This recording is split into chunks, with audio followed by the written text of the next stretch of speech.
everyone, thanks for watching this talk. Today I present our work on the Moralization Corpus, where we look at how moral values are used in argumentative discourse and how we can model this computationally. My name is Maria Becker and this is joint work with my colleagues from Heidelberg University. If we look at recent work in NLP, there's clearly growing interest in morality. If you just search the ACL anthology for the term moral, you immediately get more than 6,000 results. One limitation of existing approaches to morality is that they simplify the phenomenon quite a lot. Often the setup is very simple, one text, like a tweet, expressing one moral value. And many datasets are restricted to specific genres like Twitter or to specific topics. But what we are interested in is a more holistic view of how moral argumentation actually works in detail and across different topics. So, who invokes which moral values, for which kind of arguments, who is being addressed, and what exactly is being demanded in those arguments. We define such argumentative use of moral values as moralizations, or to be more precise, as any persuasive strategy where moral values are used to justify a position or demand. So, moralizations have three key components: a moral value, the demand, and a link between the two. Now let's have a look at three examples. We should all stop eating meat because it causes unnecessary suffering to animals.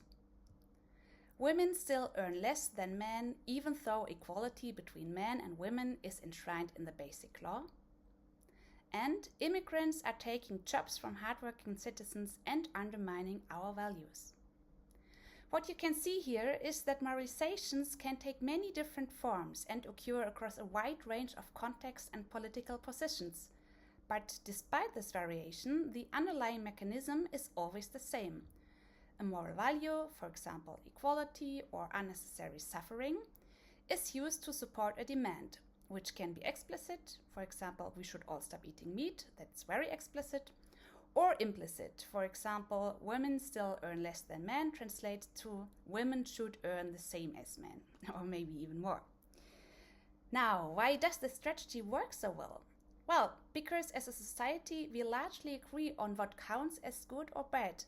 And if I then base my argument on values like the avoidance of harm or the support of equality, my argument automatically gains more weight and legitimacy. An important point is, this is not a niche phenomenon. Moralizations occur across all kinds of communication formats and topics, political debates, social media, newspaper articles. So this last one here in the middle is actually based on a study of one of my students who analyzed moralizations in newspaper headlines on AI. So moralizations really shape how we frame and discuss important topics, how we argue, how we persuade and form opinions. And that's exactly why they are such an important object of study. To capture moralizations adequately, we propose a frame-based approach. Instead of looking at isolated items, we model the interaction between values, demands, and actors as visualized in this example. And that allows us to analyze moral argumentation in a structured way and to address key challenges such as implicitness, ambiguity, and subjective annotations. Before diving into the details, an important side note on our approach. So our focus is on the linguistic realization and discourse functions of moralizations, not on evaluating them as being good or bad or adequate or inadequate. Our annotation framework reflects the complexity of moralizations and captures the three main components. First, moral values, which we map to the categories of the moral foundations theory, so things like care, harm, or fairness and cheating. Second, demands. These can be explicit or implicit, as we saw in the other examples. And third, protagonists. Here we annotate both type, so whether we're dealing with individuals, institutions, or social groups, for example, and their role in the moralization, for example, who is making the demand, who is addressed, and who benefits. So together, these three layers allow us to capture the structure of a moral argument. We build a dataset as the empirical basis for our experiments and analysis, which we retrieve and annotate in 4 main steps. We first build a dictionary of morality indicating terms, which we then use to retrieve text passages from corpora and web sources from different genres, ranging from parliamentary debates to Wikipedia discussions. Those text passages were then manually annotated into passages that contain a moralization, and those where moral terms are just used in a neutral way. The motivation here is that just because a text contains a moral word doesn't necessarily mean it's a moralization.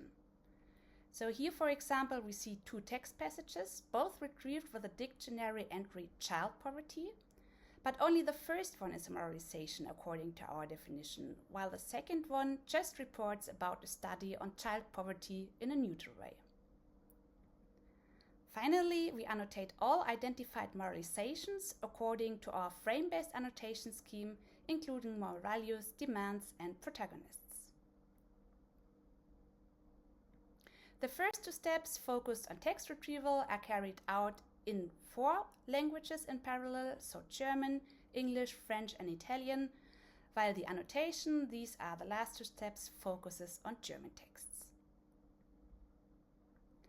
In this talk, I can only briefly summarize some key findings from our statistical analysis. So regarding moral values, care and fairness are the most frequent ones, and we see interesting differences across genres. We also find that almost every second demand stays implicit.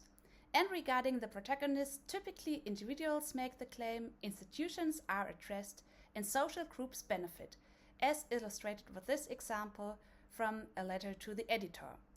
As a concerned citizen, I urge the government to take stronger action to protect children. We then explore in a prompt-based approach if language models can identify moralizations and how their decisions compares to human judgments, especially given the subjectivity of the phenomenon. In our experiments, we distinguish 2 tasks.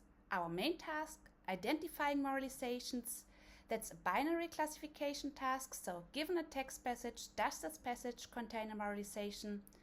And we also looked at segmenting and classifying the single components, so values, protagonists, and demands, but so far only in feasibility studies, and therefore this is not the focus of this talk. In our prompts, we define moralization using our 3 key criteria, so moral values, a demand, and a link between the 2. And we experienced with 7 different prompt setups, which vary in how detailed they are, whether they include examples or require explanations. Overall, we reach F1 scores of up to 77 for the binary moralization identification task.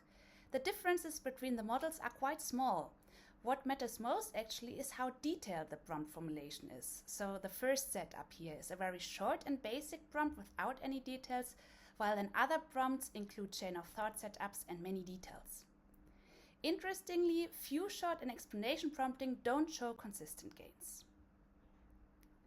What is maybe even more interesting than solely classification performance is the comparison between models and humans in deciding whether a text is moralizing or not, since this gives us insight into how both models and humans actually understand and apply this concept. We therefore annotate a subset at 150 instances with 5 annotators at different levels of expertise, ranging from the project lead to doctoral researchers and student assistants. We evaluate agreement using PEPAC, an agreement metric similar to Fleiss Kappa. And looking at the results, we see that agreement between the models, the blue and green bars, is roughly comparable to agreement between the humans, the gray bars. Interestingly, student annotators tend to align more with model judgments than experts do. And if we compare human judgments among each other, we find that experts detect more moralizations and also agree more with each other than the students. And for the models, we find that explanation prompts don't improve performance, but they do make the predictions more consistent. We also look at linguistic indicators of moralizations. So the question here is, do specific textual features actually drive how humans and models classify texts as moralizing? What we find, very briefly summarized, is that moralizations in fact tend to show a higher density of, for example, modal verbs and subjunctive forms compared to non-moralizing instances. So these features seem to function as important cues for both humans and models, which also makes perfect sense from a linguistic perspective. Finally, we look at where models and humans diverge. But rather than calling this a strict error analysis, it's really about understanding deviations. We compare model predictions to the human majority vote on the same 150 instances as before, and we find that models often over-identify moralizations, typically when there are many moral terms or missing context. On the other hand, models tend to miss moralization, especially when demands are implicit. So overall, these patterns don't just reflect model weaknesses, but also the inherent subjectivity and context sensitivity of the task. As I mentioned before, we also run feasibility studies on extracting and classifying the single components of a moralization, which is a much more complex task than the binary moralization detection, because it requires segmentation, multi-label classification, and a more sophisticated evaluation. In our first pilot studies, performance was substantially lower than for moralization detection, which is not very surprising. So this is clearly a key direction for further research, and we just don't point this out at future work. So one of my students has meanwhile already taken this further in a follow-up paper, focusing specifically on protagonist detection and classification, which has just been published at EACL if you want to check it out. I'll wrap up and briefly summarize our main contributions. So we built a large frame-based dataset of moralizations, which served as the empirical foundation for our analysis and will enable further research. In our analysis, we then showed that moralizations are complex, often implicit, and highly context-dependent. And in our experiments, we probe language models for the task of moralization identification and shed light on how language models versus humans decide whether a text is moralizing or not. So, what are the main takeaways? First, moralizations are a really complex phenomenon. They are context-sensitive, inherently subjective, and to really capture them, we need a holistic, frame-based approach. Second, they are everywhere. They occur across all kinds of controversial debates, across topics, across genres and political positions. So it's really worth analyzing them and making the underlying mechanisms transparent, because they shape how we think, how we argue, and how we make decisions. Our framework enables such a study by making the interplay between values, demands, and protagonists analyzable. And this opens up a range of applications, for example, in studying persuasion, polarization, narrative framing, or even misinformation, all phenomena where I bet moralizations play a crucial role. And with that, thank you very much for listening, and please feel free to reach out if you have any questions or feedback.